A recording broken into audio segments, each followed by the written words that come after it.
you some more, Cos? Thanks. My God, she's back.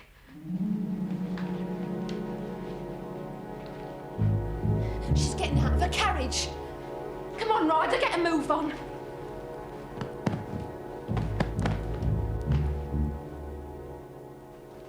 All right, Donna. Yeah. Look lively. All right. Get a move on. All right. And maybe she won't want workmen under her feet. Yeah, all right. I finished, don't worry. Quick job, like you said. Hurry up.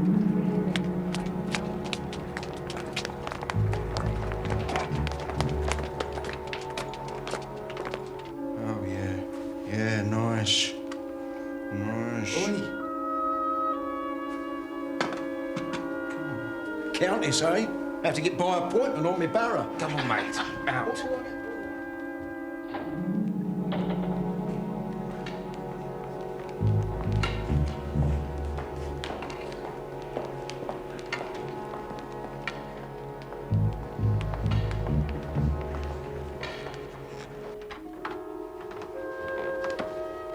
All right.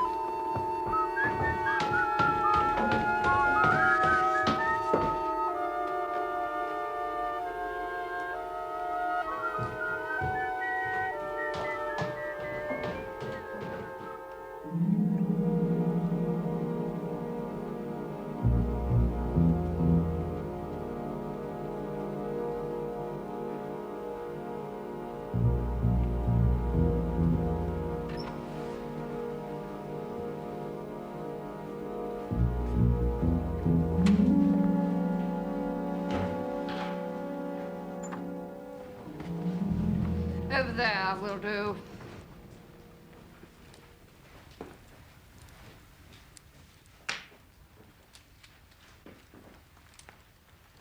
Here. For the three of you. Oh, thank you, my lady. And a Merry Christmas, my lady.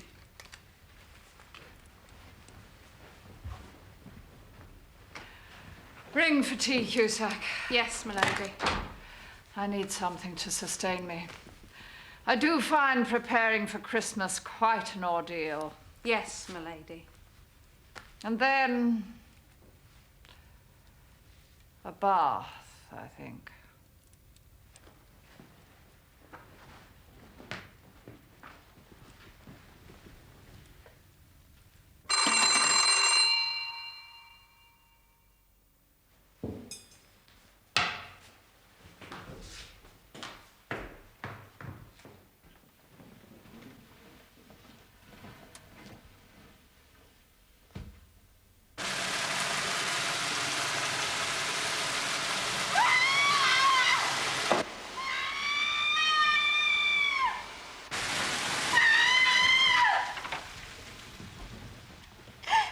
Lady?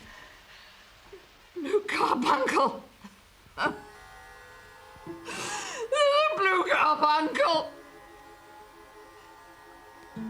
Stolen.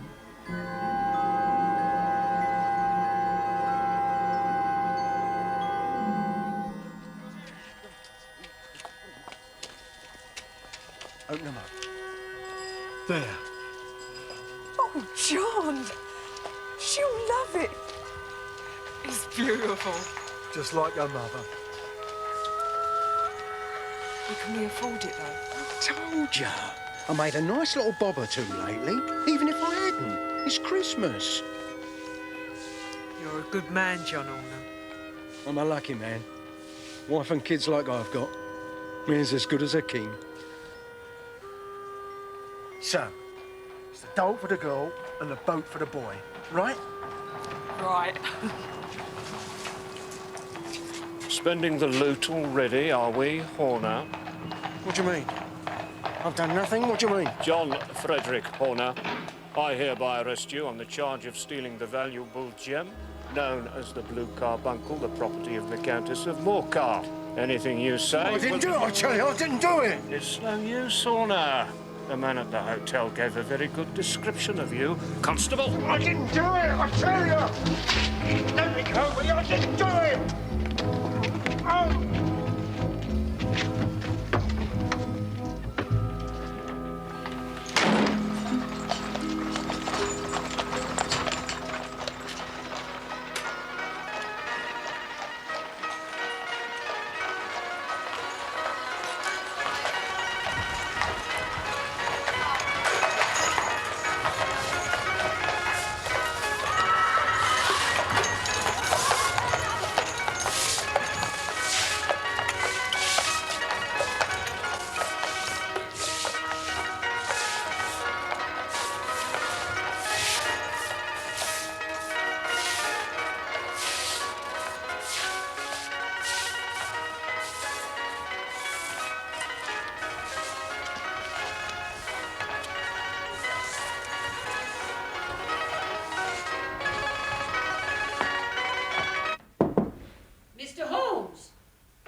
Mr. Holmes.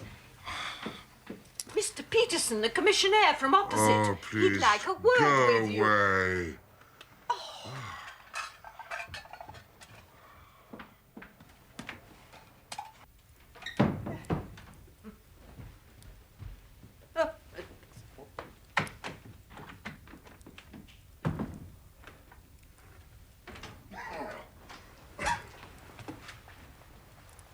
I'm sorry to disturb you, Mr. Holmes.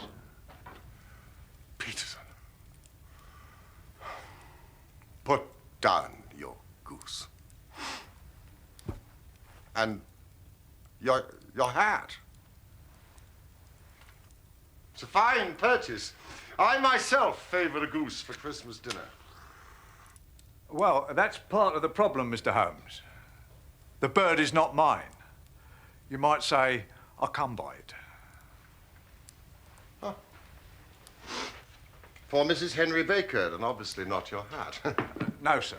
Well, there were peculiar circumstances, and I didn't know what to do for the best. It hardly seemed to matter for the police. So I talked to the wife about it, and she suggests I'll come and see you. Not the wise, Mrs. Peterson. Sit down, my dear fellow, and describe these peculiar circumstances to me. Well, sir, it was like this. Last night, I was on my way home from a little celebration.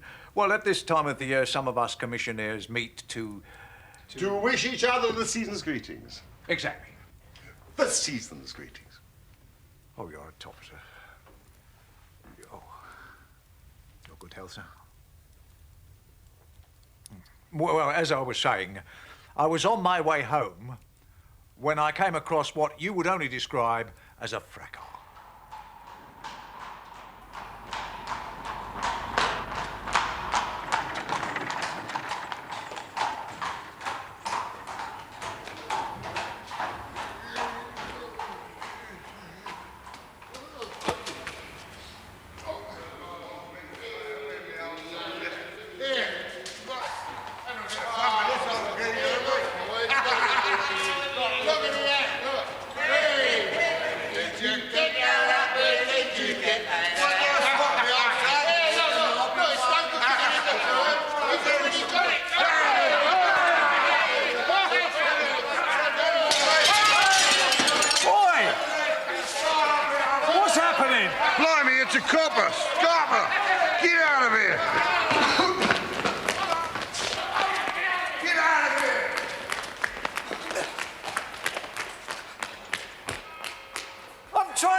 Well, the roughs ran off in one direction and the drunk fella ran off in the other. I tried to stop him, but he no doubt thought I was a constable about to apprehend him for the breaking of the window. And so you were left with the spoils of victory in the shape of that battered hat and the most unimpeachable Christmas goose. Both of which I would willingly have returned to their rightful owners, Mr. Holmes. But the truth is, I didn't know how. My dear Peterson, I do see your problem. Anyway, as I say, I discussed the matter with the good lady, and we decided that I would bring both the goose and the hat to you, Mr. Holmes. Seeing as how even the slightest of problems is of interest to you in your particular line of occupation. I hope you don't think I'm wasting your time, Mr. Holmes.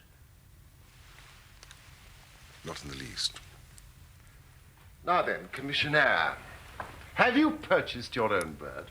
No, not yet. No. Then I suggest that you carry off this goose so that it may fulfill its ultimate destiny, while I retain the battered hat of the unknown gentleman who has lost his Christmas dinner. Well, if you think I should, Mr. Holmes. I do, indeed. For there are signs, in spite of the frost, that this bird should be prepared without unnecessary delay. Well, if that's all right, Mr. Holmes. I will, of course, keep you in touch with developments. Very good, sir.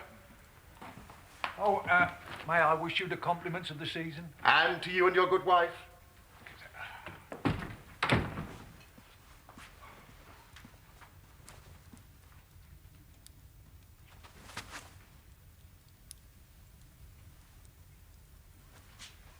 But you still haven't found the jewel.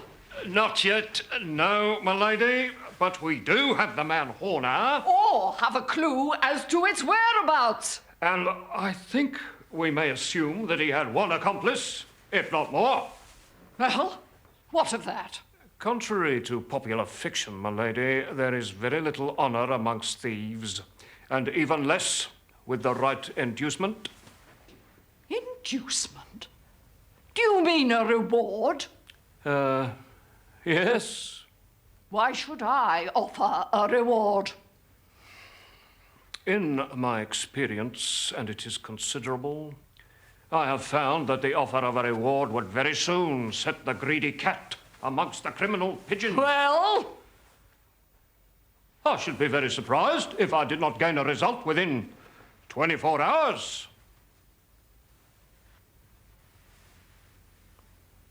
How much? Holmes? Oh, you're up. The Countess of Morcar is offering £1,000 for the return of the blue carbuncle. Inspector Bradstreet of B Division is in charge of the case and has arrested Mr. John Horner, a plumber aged 36, who protested his innocence in the strongest terms. Circumstantial evidence was so strong that the case has been referred to the assizes. Horner, who showed signs of intense emotion during the proceedings, faded away at the conclusion and was carried from the court. Oh, excuse me, you are engaged. I am interrupting your study of that hat. No. The matter is a perfectly trivial one. But there are points in connection with it which are not devoid of interest, even of instruction. I suppose that, homely as it looks, that thing has some deadly story linked to it. That is the clue which will guide you in the solution of some mystery and the punishment of some crime. No. It is just one of those whimsical little incidents that will occur when you have 4 million people all jostling each other within the space of a few square miles. So what do you gather from that? Battered old felt. You know my methods. What do you yourself gather as to the individuality of the man who has worn this particular article? It was accompanied by a goose, Watson. For Mrs. Henry Baker was printed upon a small card attached to the bird's left leg.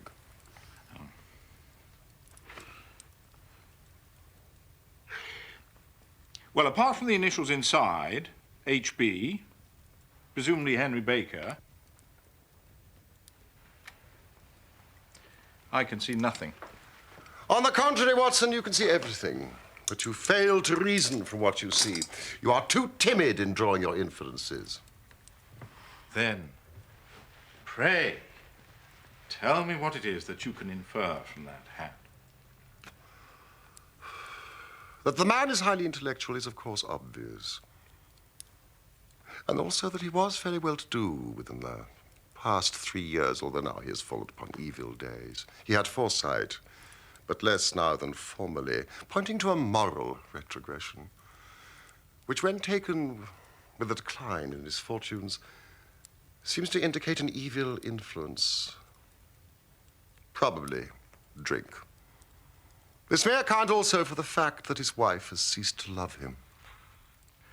My dear Holmes. He has, however, retained some degree of self-respect. Now, he leads a sedentary life. Is out of training entirely. Is middle-aged, has grizzled hair, which he has had cut within the last few days, and which he anoints with lime cream. It is also highly improbable that he has gas laid on in his house. Yeah, well, now you are certainly joking. Not in the least. Well, I have no doubt that I'm very stupid. For example, how do you deduce that the man is intellectual? It is a question of cubic capacity.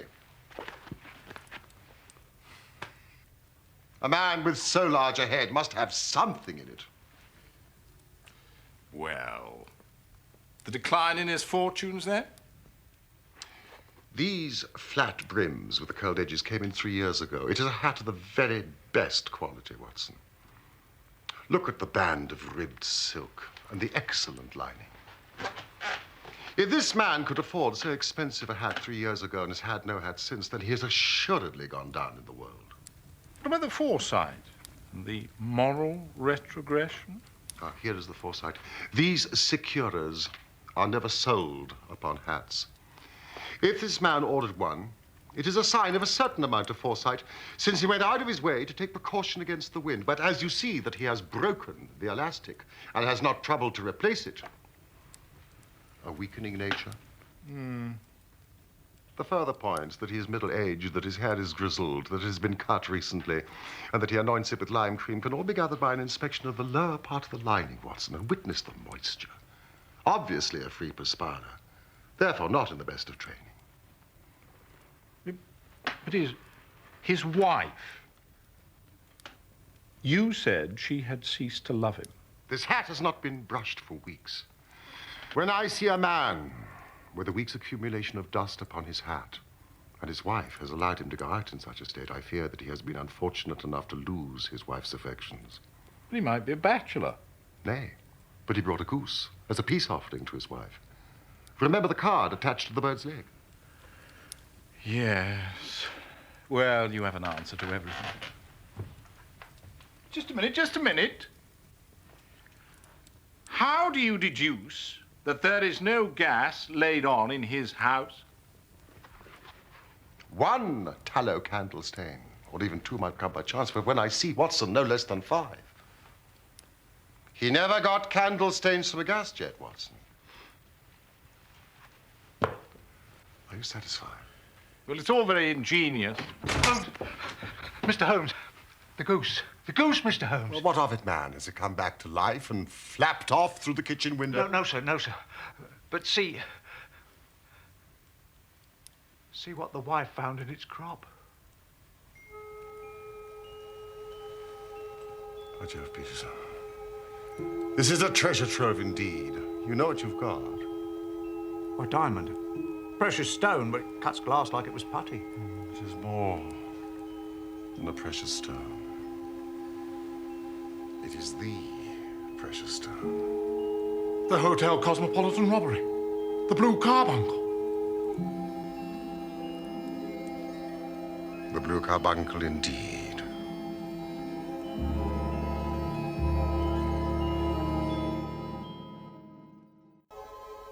It is absolutely unique. Its value can only be conjectured. And your reward, Peterson, of £1,000 is not within a 20th of its market price. £1,000? Oh, Lord of mercy. You must admit, Watson, that my deductions in regard to this hat have suddenly assumed a more important aspect. Yes, point taken, Holmes. Now, the question for us now to solve is to trace the sequence of events from a rifle jewel case at the one end to the crop of a goose at the other. There is the stone.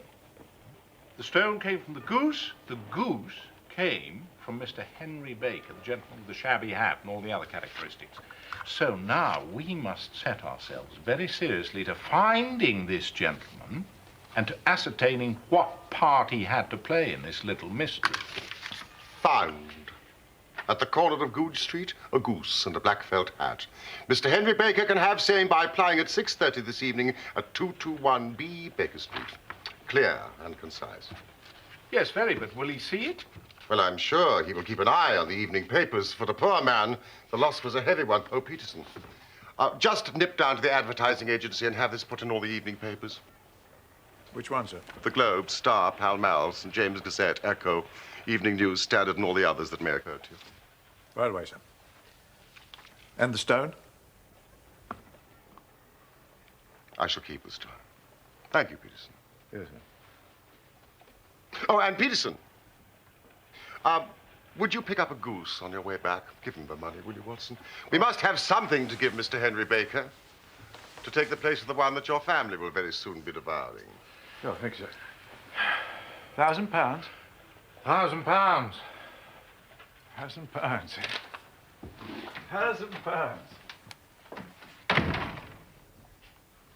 £1,000. What will you do with the stone? I shall keep it in my museum.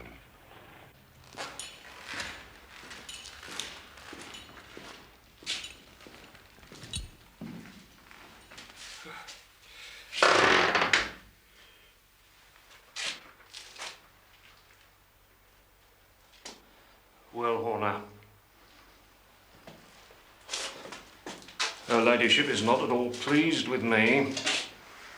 You might be under lock and key, but she'd rather her blue carbuncle was. Never took it, Inspector, Yes. honestly. Well, tell me what you did with it, and I'll put in a good word at your trial. But if you don't... I've been on the straight for years, ever since I married Jenny. If you don't, and when the judge hears about your previous conviction, you might never see your pretty wife again. I've got you, Horner, but I need that jewel. It's a bonny thing. Just see how it glints and sparkles. Of course, it is a nucleus and focus of crime. Every good stone is. They are the devil's pet baits. In the larger and older jewels, every facet may stand for a bloody deed.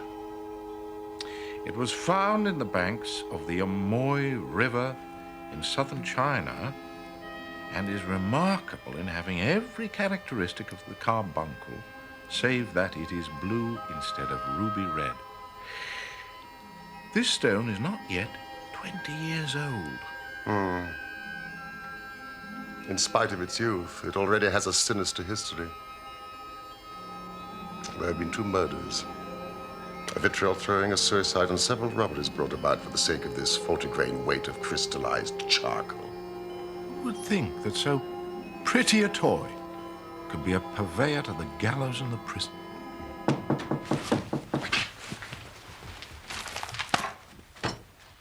Come in. Mr. Henry Baker, I believe. Please, draw near the fire. It is a cold night, and I observe that your circulation is more adapted for summer than for winter. Do sit down. This is my friend and colleague, Dr. Watson. How do you do, sir? Mr. Baker.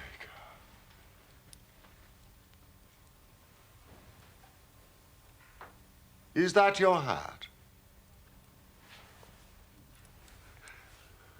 Oh, yes. Oh, it is undoubtedly my hat. Thank you, sir. I would have advertised its loss, but shillings have not been so plentiful with me as they once were. I had no doubt that the gang of roughs who assaulted me had carried off both my hat and the bird. I did not care to spend more money in a hopeless attempt at recovering them. Yes, well, of course, that is very understandable. Oh, by the way, about your bird. We were compelled to eat it. To eat it? It would have been a little use to anyone had we not done so.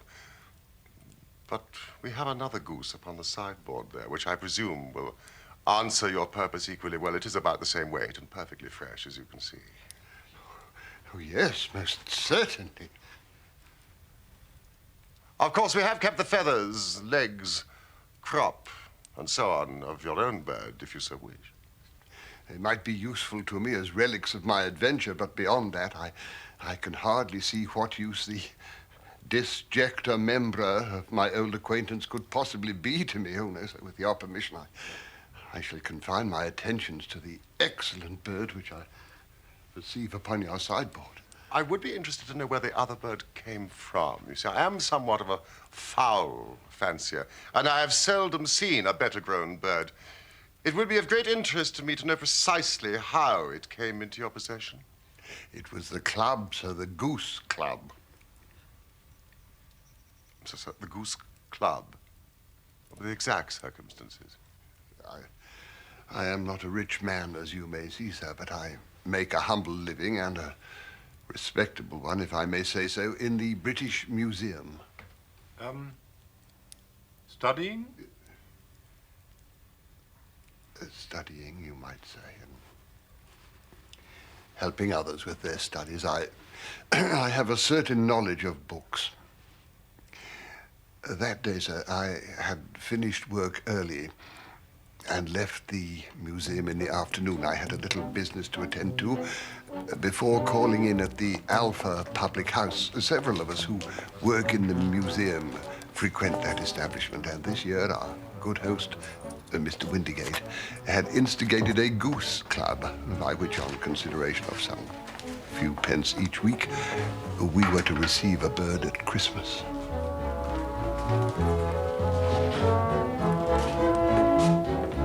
There we are, Mr. Baker. A very fine bird, as promised.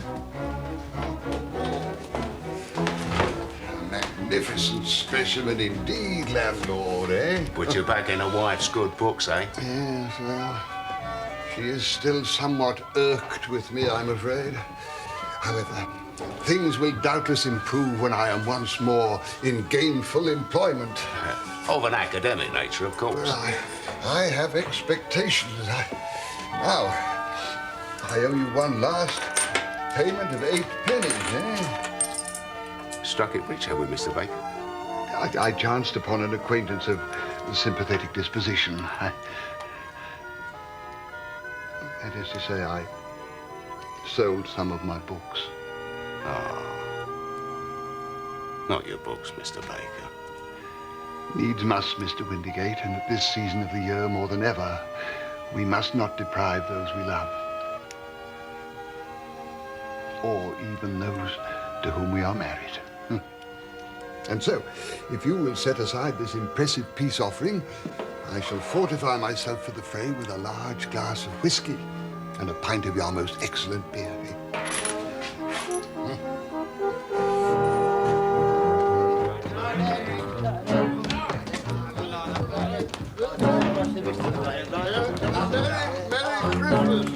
Same to you, Mr. Baker. Here we are, my dear. Bless you, sir. Come on. Inside. Come in. Well, sir, on my way home, I was attacked by the gang of roughs who, I believed, had stolen the goose. My hat came off in the scuffle, but I remember little of it, save that a uniformed officer appeared on the scene, and we all made off. Yes, of course. We quite understand. In the circumstances. Well, all's well that ends well.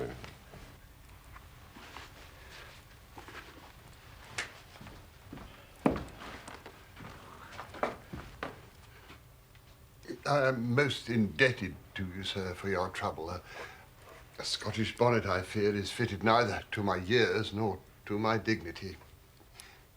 My compliments of the season to you, sir. And to you too, sir. Oh, thank you, sir. Oh, by the way, do you have gas laid on in your house? Gas? Alas, no. Jolly good. Merry Christmas. And to you both, gentlemen. Well, then, so much Mr. Henry Baker. He obviously knows nothing of the matter.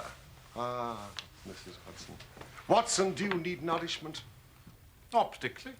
Splendid. Mrs. Hudson, we shall turn dinner into supper, and we will follow up this clue while it is still hot. Which is more than the supper will be.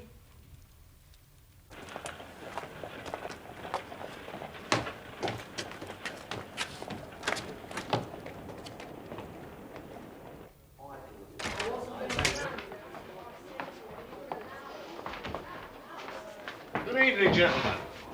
And a very cold one. It is indeed, landlord, it is indeed. And what shall be your pleasure? Here, Watson. What? Oh, yes. Splendid. 2 of your very best glasses of beer. Right away, sir. Your beer should be excellent if it is as good as your geese. What geese? Yes, we were talking, half an hour ago to, Mr. Henry Baker, member of your goose club.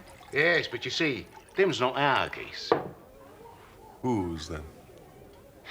Well, I got them 2 dozen from a salesman in Covent Garden. Who might that be? Name of Breckenridge. A purveyor of the finest quality. Mind you, if it's a bird you're after, I'd get to him as soon as possible. Oh, it's a very busy time of year, as you'll appreciate. Well, thank you so much for your advice. Will you have a glass of beer with us, landlord? Well, God bless you for a gentleman.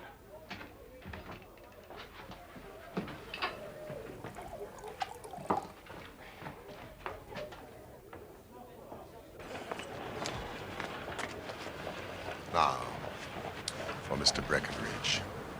Can't it wait? Watson, we have been given a line of investigation which has been missed by the police, and which a singular chance has placed in our hands. Now let us follow it to the bitter end. Extremely bitter. Faces to the south, then, and quick march!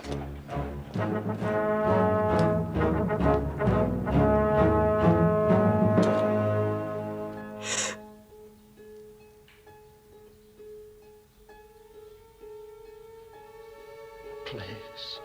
I want to believe you, John. I do, really. But how can I with all what the police are saying? Well, I'm only saying that because I was there on the day. It's a put-up job.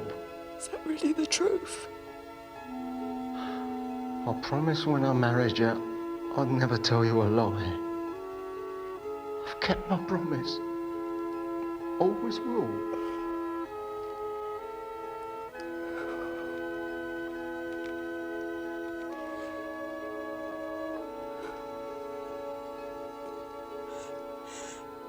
I want to believe you.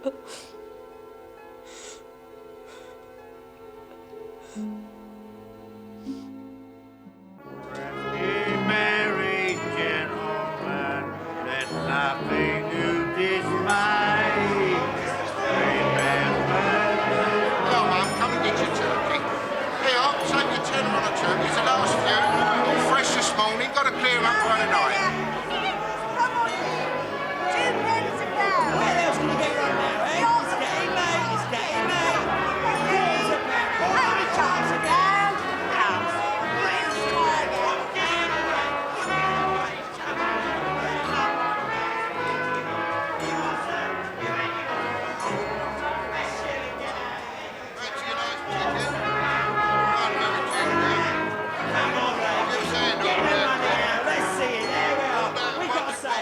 Good evening. Evening. Sold out of geese, I see. Yeah, they have 500 in the morning. Too late, I think. Oh, you see the stall over there with the gas fire? Try him. Yes, but I was recommended to you. Oh, fine. The landlord of the Alpha Public House. Oh, yeah, he had a couple of dozen off me. Very good geese, too. Where, may I ask, did you get them? Now then, mister, what exactly are you driving at? Come on, let's have it straight now. Straight enough. I simply want to know who sold you the geese that you supplied to the Alpha. Well, then I'm not going to tell you, so now. Well, it really is of no matter. But I fail to see why you should get so warm over a trifle. Warm? You'd be as warm if you were as pestered as I am. When I pay good money for a good article, that should be an end of it. But it's where are the geese? Who have you sold them to? How much will you take for them? You'd think they was the only geese in the world, the amount of fuss that's made over them. Well, I can assure you that I have no connection with anybody else who's made inquiries. Inquiries? It's more like the Inquisition. I'm not telling you. Ah. Well, then, the bet's off. What bet? Ah. What bet? Well, I'm always ready to back my opinion in the matter of fowls. And I have a fiver with my friend here that the bird that I chose is country bred, right, Watson? What? Oh, yes, absolutely. Ah, you've lost your money then, because it's town bred. It is nothing of the kind. I say it is. I don't believe you. Come on, pay up, Holmes. What do you think I wouldn't know, me who's been handling fowls since I was a nipper? I tell you, all the birds that went to the Alpha were town bred. You'll never make me believe that. Come on, do the decent, Holmes. Will you have a bet, then? Oh, just taking your money. But I'll have a sovereign with you just to teach you not to be obstinate. Done! Right. Now then, Mr. Cocksure, you see these here books here? Well, this is a list of all the folk what I buy off. Now, on this page, there's all me country folk. And these on this side in red ink are all me town suppliers. Now, you read out that third name down to me. Mrs. Oakshott, 117 Brixton Road. Yeah, account number 249. Go on then, turn it up in the ledger. Mrs. Oakshott, Egan, poultry supplier. And what's the last entry? 24 geese at 7 and 6 pence. Sold to Mr. Windigate of the Alpha Public House. So, what have you got to say now?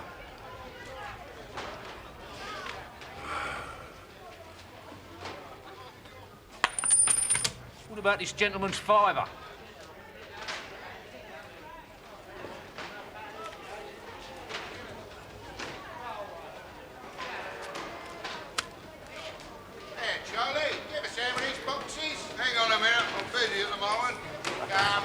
Well done, Holmes. Shall we see this Mrs. Oakshott tonight? Oh, no, not you again. I've had enough of you. Listen, I've told you before. Clear off! The thing is, there were 2 grey-headed geese. Now, listen, I've had enough of you and those geese.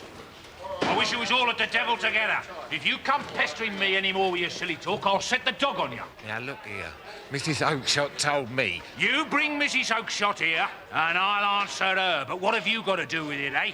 Did I buy the geese off you? No, but one of them was mine, all the same. Well, you go and ask Mrs. Oakshott for it. She told me to ask you. You can ask the King of Prussia for all I care. I've had enough of this. Go on, get out of it. This may save us a trip to Brixton.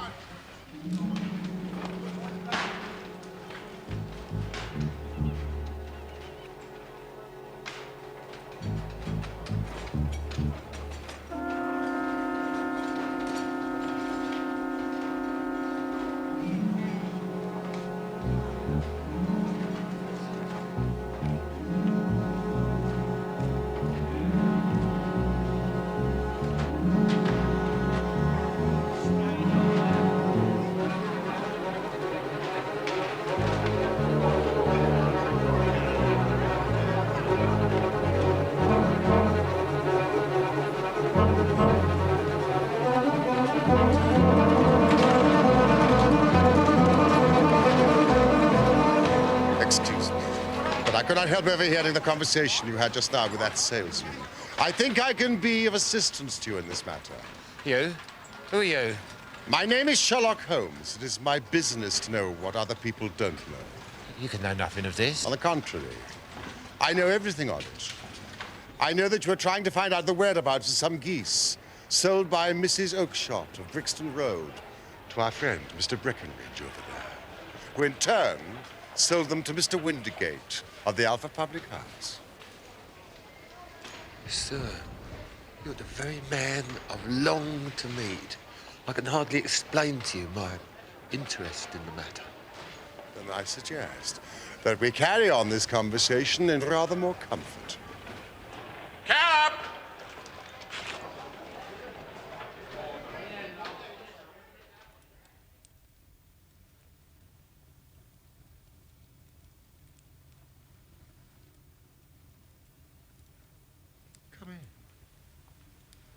Take my chair. I will just put on my slippers. I think we should know the name of the gentleman whom we have the pleasure of assisting, don't you, Watson? John Robinson. Oh, no.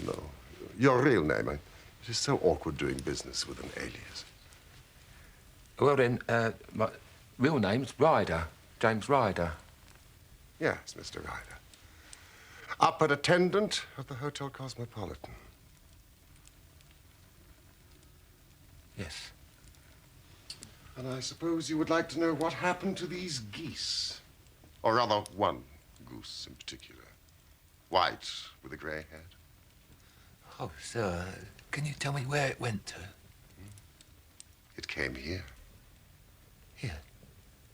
Sadly, it is no longer here. But it laid an egg after it was dead. The bonniest, brightest little blue egg you have ever seen.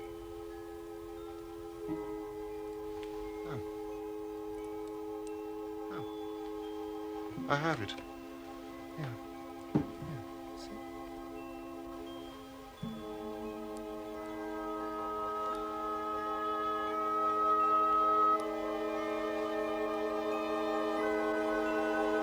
The game's up, Ryder.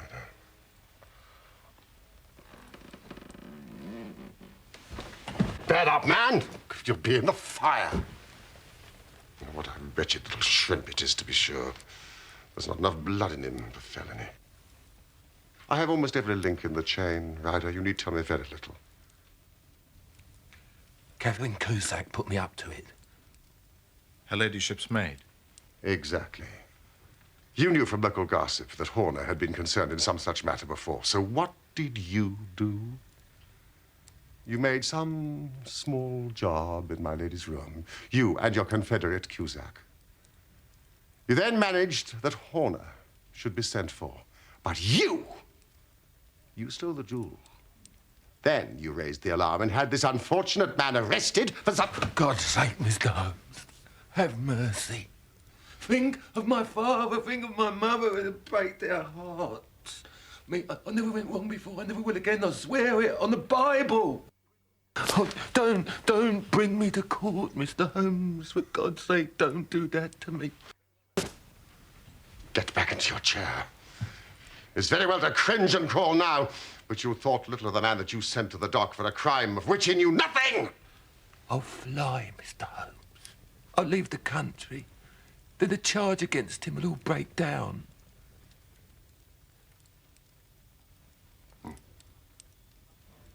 We'll talk about that later. Now tell me, how came the stone into the goose?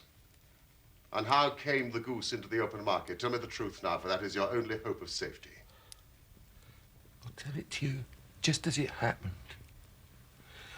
I thought it was best to get away with the stone as quick as I could, for I didn't know at what moment the police might not take it into their heads to search me and my room.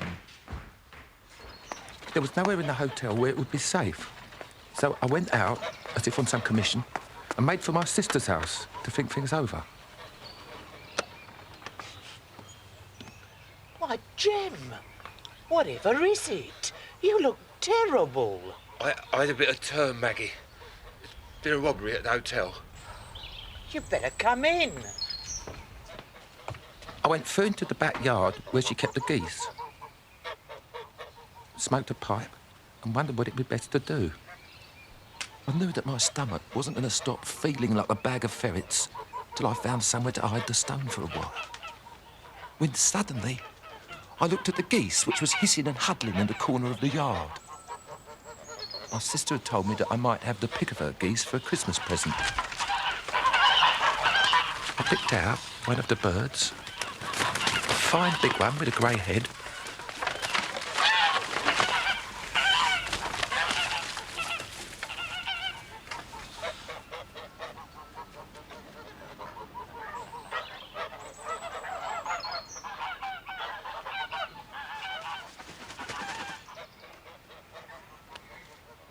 Pushed the stone down its throat as far as my finger could reach. And I thought all my troubles was over. When...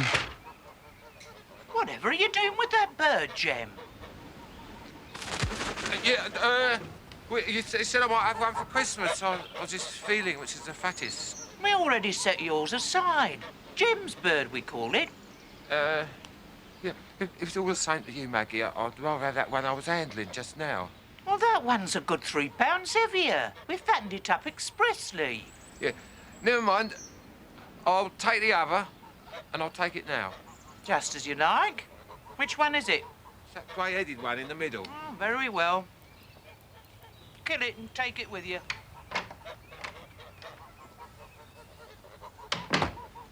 did what she said, Mr. Holmes, and I carried the bird to my pal. We got a knife and we opened it up. My heart turned to water. There was no sign of the stone, and I knew some terrible mistake must have occurred.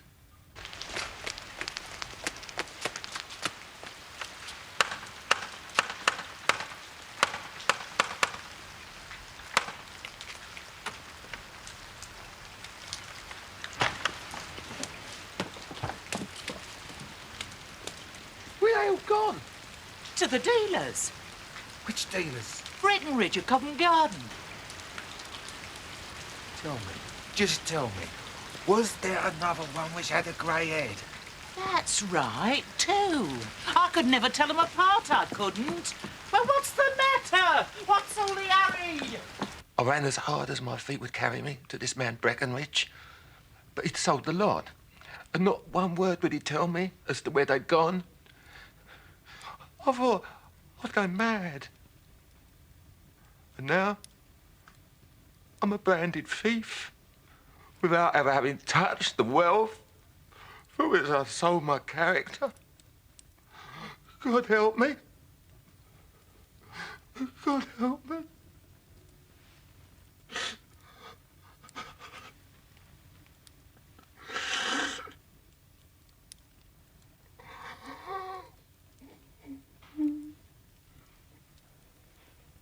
Get hard.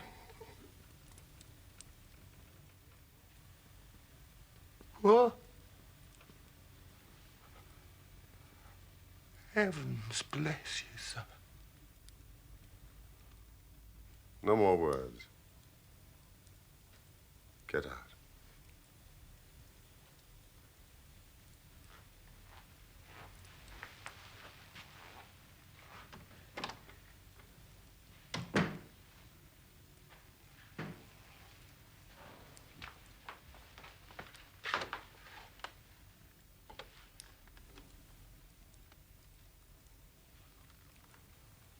I must confess, Holmes, to being a little surprised.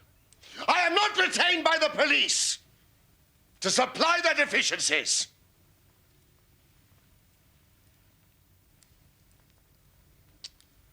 Maybe I am committing a felony, but I may be saving a soul. Send me to jail now, you make him a jailbird for life.